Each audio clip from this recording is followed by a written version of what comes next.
Hello, everyone, and welcome to your daily sports update. I'm Dylan Hibbard. UCO Baseball is riding a 9-game win streak into this weekend after defeating Rogers State earlier this week and welcome Arkansas Fort Smith into town tomorrow. It starts tomorrow at 6 p.m. and then they will play Saturday with the time for that game still to be determined with weather expected. And finally, they wrap up on Sunday at noon. All these games will be played at Wendell Simmons Field. UCO Baseball will be on the road the next 2 weeks with games against Rogers State and Northeastern State, but the game to pay attention to happens next weekend when the Chos will take on number 1 ranked Central Missouri in Warrensburg. Now to the ladies of the Diamond, as the top 10 nationally ranked softball team will be on the road this weekend for a quick 2-game set against Emporia State. Earlier in the week, the Broncos swept a 2-game set against Northwestern Oklahoma and look to continue their dominance against the Hornets. The doubleheader isn't until Sunday afternoon, as the Chos will play at 3 p.m. and follow right after at 5 p.m. The Hornets are at a respectable record of 25-13 on the season, but the Lady Broncos will look to improve on their record of 31-6.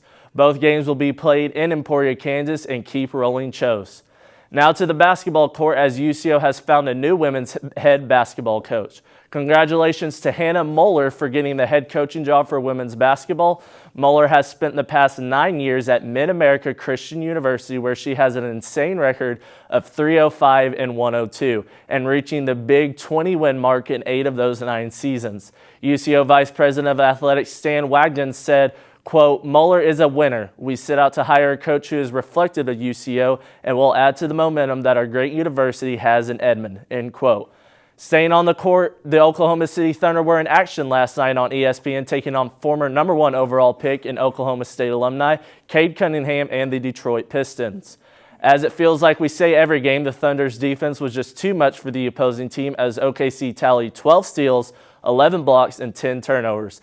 All 5 OKC starters hit double-digit points, with the big 3 of Shai Gilgeous-Alexander, Jalen Williams, and Chet Holmgren combining for 78 of the 119 points.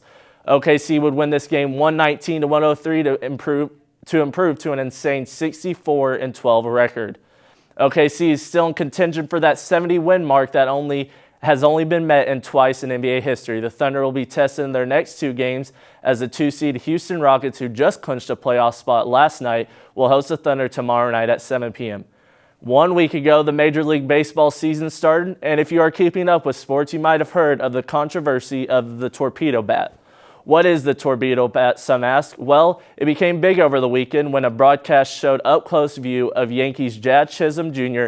bat that appeared to look different than a normal bat. This caused most MLB fans to wonder if it was cheating or what might be going on. The Yankees came out and said that they had an MIT specialist create bats with the barrel more towards the handle of the bat. According to MLB's official rule book, Rule 3.02a, it says the bat shall be a smooth round stick not more than 2.16 inches in diameter at the thickest part and not more than 42 inches in length. The bat should be one solid piece of wood. Knowing the bats are legal, many MLB teams, including the Atlanta Braves and Philadelphia Phillies, have put in orders for these bats.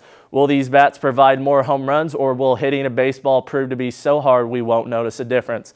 Only time will tell. Shanice, Abby, have you guys been able to make it out to any sporting events? You know, I haven't been to anything in person. I'd probably say the last thing I went to was UCO's last season. The closest thing I've done is probably watch Kendrick Lamar during the halftime show. What about you? Have you been to any in-person games? Yeah, I went to see a baseball game on Tuesday, and I'm hoping once the Thunder make the playoffs and those playoffs come around, I can find some tickets to those games. Absolutely. Abby? I haven't yet, but I'm hoping to catch a Thunder game before the season ends. For sure. Thank you so much, Dylan.